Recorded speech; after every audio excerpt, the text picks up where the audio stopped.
Ayan guys, samahan nyo muna ako mag-trim ng mga ubas. Yan yung ginagawa ko ngayon. Kailangan tanggalin yung mga maliliit at mga nagsisiksikan para mabilis sila lumaki. Dito nga pala ito sa South Korea, sa Songjugun, South Korea.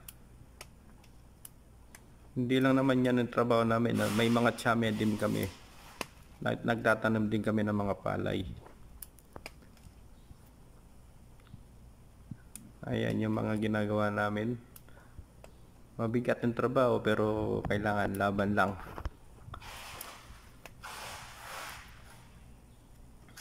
Yeah, sa mga ubas lang, mga magaan yung trabaho diyan. Kaya lang yan yung nagpapaaba ng oras namin. Mahaba yung oras namin dahil sa mga ubas. Kahit mahaba yung oras namin, di naman binabayaran yung overtime namin. Kaya kami ganyan mga farmers. Ayan. Sumilip sa akin yung kasama ko nagtatrabaho, yung taga-Laos yan. Sabadi. Sa bansa nila.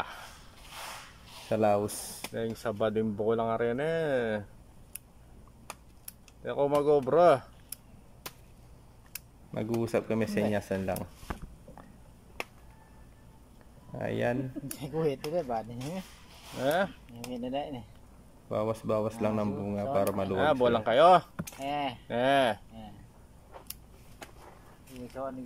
guys. Bye-bye.